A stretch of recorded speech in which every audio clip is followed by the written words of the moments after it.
दोस्तों जीतने वाली थी भारतीय क्रिकेट टीम, लेकिन तभी न्यूजीलैंड की टीम ने अंपायर के साथ मिलकर बीच मैदान में ऐसा तगड़ा ड्रामा कर दिया कि पूरे मैच को ही रोकना पड़ गया।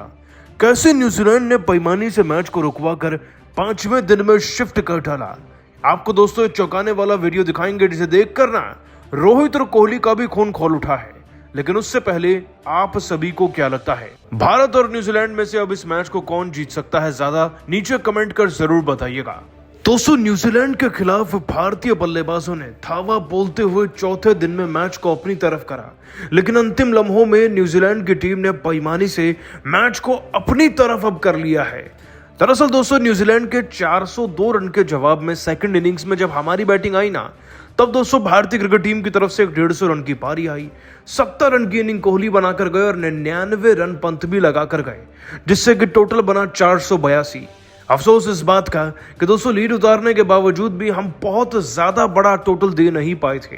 लेकिन अब न्यूजीलैंड की टीम को चेज करना था और हमें चेज को उनके रोकना था, उनके विकेट लेकर के। लेकिन इससे पहले कि दोस्तों न्यूजीलैंड की टीम में इतनी हिम्मत बचती कि वो मर्दों की तरह भारतीय क्रिकेट टीम से लड़ ले, उन्होंने तो अंपायर का सहारा ले लिया लड़की बनकर।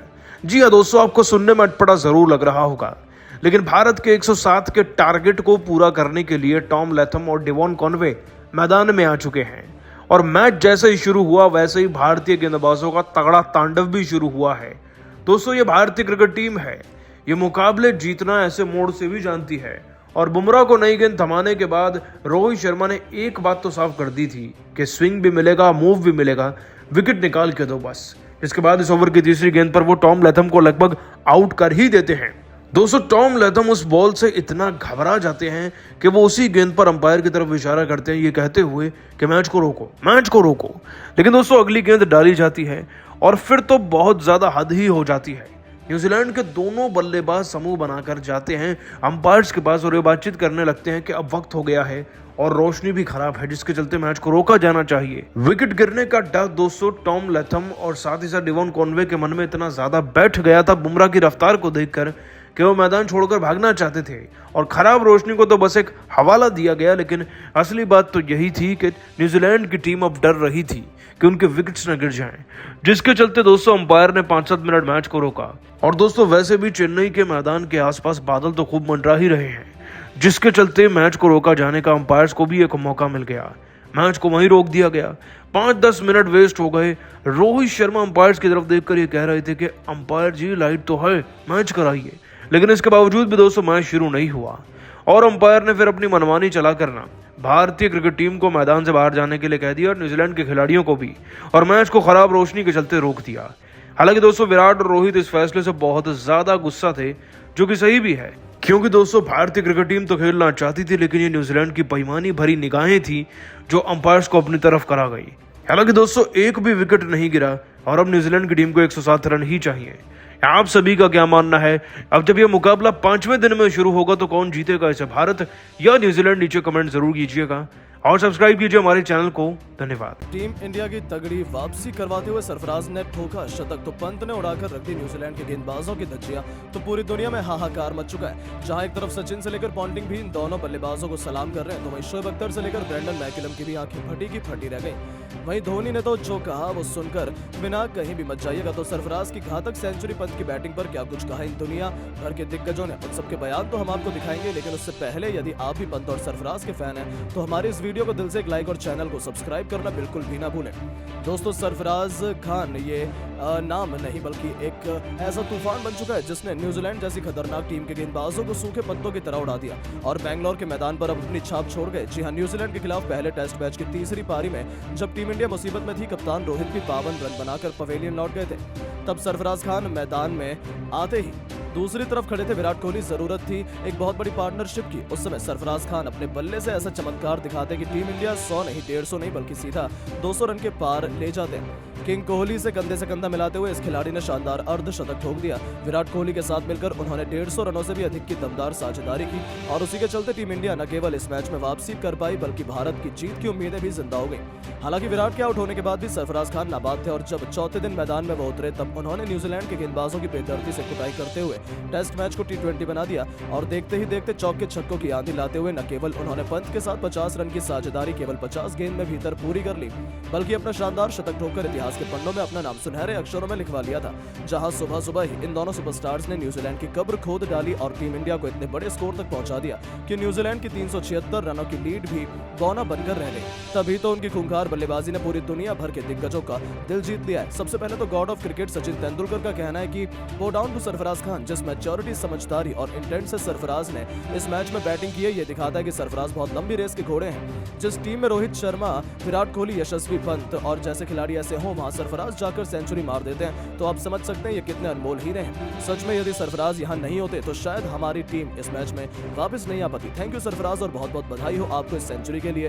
तो वहीं ऑस्ट्रेलिया के महानतम कप्तान रिकी पॉन्टिंग ने कहा कि इसीलिए कहते हैं भारत टैलेंट का खजाना है। जिस मैदान पर इतने बड़े बड़े खिलाड़ी फ्लॉप हुए, वहां सरफराज खान ने आकर इस तरीके से टीम इंडिया की वापसी करवाई, जहां भारत की जीत की संभावना 1% भी नहीं थी। ये सेंचुरी लाखों में एक है, क्योंकि ये उस मुश्किल समय में आई है जब सबने सोच लिया कि अब तो न्यूजीलैंड जीत जाएगा। सच में मैं तो सरफराज का दिन ब दिन फैन ही बनता जा रहा हूँ, क्योंकि इस खिलाड़ी ने जो कर दिखाया है वैसा पारी मैंने पिछले कुछ समय से नहीं देखी है। शोएब अख्तर का कहना है कि माशाल्लाह सरफराज खुदा का वास्ता है, सच में मजा आ गया। ये पारी देखकर मुझे तो लगा था टीम इंडिया कहीं बुरी तरीके से ना हार जाए, लेकिन इस युवा खिलाड़ी ने अपने उबलते हुए खून, अपनी ताकत का जो नमूना दिखाया है वो काबिल तारीफ था। तभी तो कहते हैं भारत दुनिया की नंबर 1 टीम है। यही तो कारण है कोई भी खिलाड़ी आता है और सेंचुरी मार देता है और हम एक खिलाड़ी भी अच्छा नहीं निकाल पाते हैं। भारत का टैलेंट पूरा कमाल का है। मुझे लगता है अब तो वो आसानी से मैच जीत जाएंगे।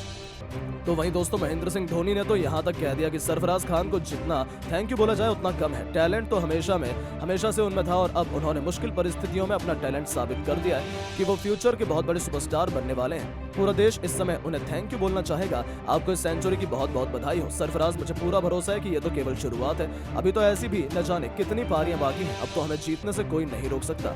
तो दोस्तों ये तो सब सरफराज से काफी ज्यादा इंप्रेस थे, लेकिन अब आप सरफराज और पंत की पारी को 10 में से कितने नंबर देंगे? अपनी कीमती राय नीचे कमेंट करके जरूर बताएं और ऐसी शानदार खबरों के लिए चैनल को सब्सक्राइब जरूर करें। धन्यवाद। दोस्तों पहले टेस्ट मैच के तीसरे दिन के खेल में रविंद्र जडेजा ने तो बैक टू बैक 3 विकेट निकाले ही साथ ही बुमराह की रफ्तार के आगे घुटने टेकती हुई नजर आई कीवियों की सेना। आखिरकार कैसे इन दोनों ने मिलकर और सिराज ने भी न्यूजीलैंड की टीम के परखच्चे उड़ाते हुए कई टुकड़े करके रख दिए। आपको दोस्तों इनकी जबरदस्त गेंदबाजी का पूरा वीडियो दिखाएंगे, लेकिन उससे पहले आप सभी को क्या लगता है बुमराह और सिराज में बेहतर गेंदबाज कौन है भारत के लिए? नीचे कमेंट जरूर कीजिएगा। दोस्तों पहले टेस्ट मैच के दूसरे दिन के खेल में न्यूजीलैंड से मुंह की खाने के बाद भारतीय खिलाड़ी अब फॉर्म में नजर आ रहे हैं। पहला दिन तो बारिश की भेंट चढ़ गया। दूसरे दिन न्यूजीलैंड ने पलटवार हमारे ऊपर केवल गेंदबाजी में नहीं किया, बल्कि दोस्तों बल्लेबाजी में भी सब कुछ जीत कर ले गए थे वो लोग। हमें तो 40 पर ऑल आउट किया ही, साथ ही अपनी टीम के लिए लगभग 150 रन बना दिए थे और हमारे ऊपर लीड थी 120 से ज्यादा रनों की। खैर दोस्तों इसके बाद आज जब तीसरे दिन का खेल शुरू हुआ ना, तब कहानी पलटी। और दोस्तों कहानी ऐसी पलटी कि भारतीय गेंदबाज बुमराह और जडेजा का नाम सुर्खियों में आखिरकार आ ही गया। देखिए न्यूजीलैंड की टीम की तरफ से डिवॉन कॉनवे 91 रन की पारी ऑलरेडी खेल के जा चुके थे और सचिन रविंद्र फेविकोल के जोड़ की तरह मैदान में चिपक गए थे।